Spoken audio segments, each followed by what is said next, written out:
গাড়ি নিয়ে কোথায় যাচ্ছ? বাবা, সামিয়ার কিছু কেনাকাটা করার আছে, এই জন্য। তাহলে বাইক নিয়ে যাও। আসলে বাবা, অনেক জিনিসপত্র তো বাইকে আসবে না, সেই জন্যই গাড়ি নিয়ে যাচ্ছিলাম। আমাকে একটা কাজে বাইরে যেতে হবে, আমি গাড়ি নিয়ে যাব, তোমরা বাইক নিয়ে চলে যাও। বাবা, আপনি আমাদের ফিরে আসার পরে গেলেই তো পারেন। তাহলে আমি আগে কাজটা করে আসি, তারপরে তোমরা যেও। বাবা, অনেক সময় লেগে যাবে তো। আমি বলছিলাম কি, আপনি তো একা একাই যাবেন, আপনি তো বাইকে চলে গেলেই পারেন।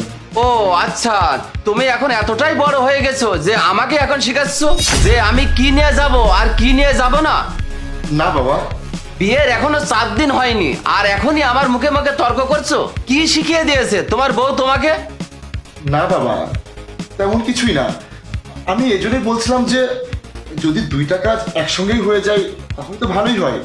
তাহলে একটা কাজ করো, তোমরা বাইকে চলে যাও। আর যদি গাড়িতে ঘোরার এতটাই শখ হয় তাহলে একটা ক্যাব বুক করে নিও।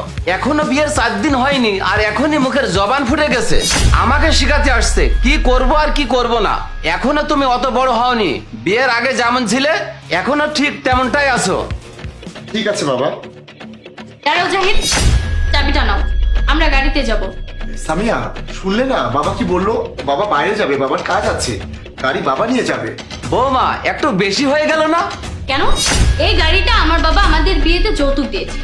আর তাছাড়া আমি তো এখনো কিছু বলা শুরুই করিনি, আর আমি বলা শুরু করলে আপনার মুখ তো অটোমেটিকলি অফ হয়ে যাবে। প্লিজ সামিয়া, এভাবে বলো না, চুপ করো। আমি চুপ থাকতে পারবো না। তুমি তো এতদিন চুপ করে থেকেছো, তাতে কি হয়েছে?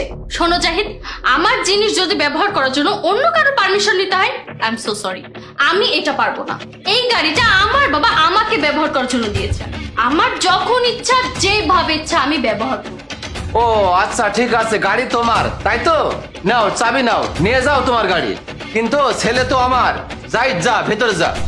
1 মিনিট, গাড়িও আমার আর জাহিদও আমার, কারণ আপনি বিয়ের নামে আপনার ছেলেকে আমাদের কাছে বিক্রি করে দিয়েছেন।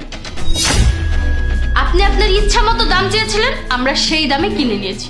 কেন, আপনি কি ভুলে গিয়েছেন বিয়ের আগে আমাদের যৌতুকের নামে কত বড় লিস্ট পাঠিয়েছিলেন? 10 লক্ষ টাকার গাড়ি, 10 লক্ষ টাকা ক্যাশ, দামি দামি গহনা, ঘরে সবচেয়ে দামি ফার্নিচার। আপনি ভুলে গিয়েছেন এগুলো? আমরা তো সবই দিয়ে আপনার ছেলেকে কিনে নিয়েছি। আর আপনি দাম চেয়েছিলেন, আমরা দাম দিয়ে আপনার ছেলেকে কিনে নিয়েছি। তাহলে আপনার ছেলে কিভাবে হলো? আপনার ছেলেকে তো আমরা দাম দিয়ে কিনে নিয়েছি। যদি ভদ্রভাবে থাকতে চান তাহলে গাড়িও ব্যবহার করতে দেবো আর আপনার ছেলেকেও ব্যবহার করতে দেবো। আর নেক্সট টাইম কোনো কথা বললে একটু ভেবে চিন্তে কথা বলবেন। জাহিদ, চাবি নাও, চলো।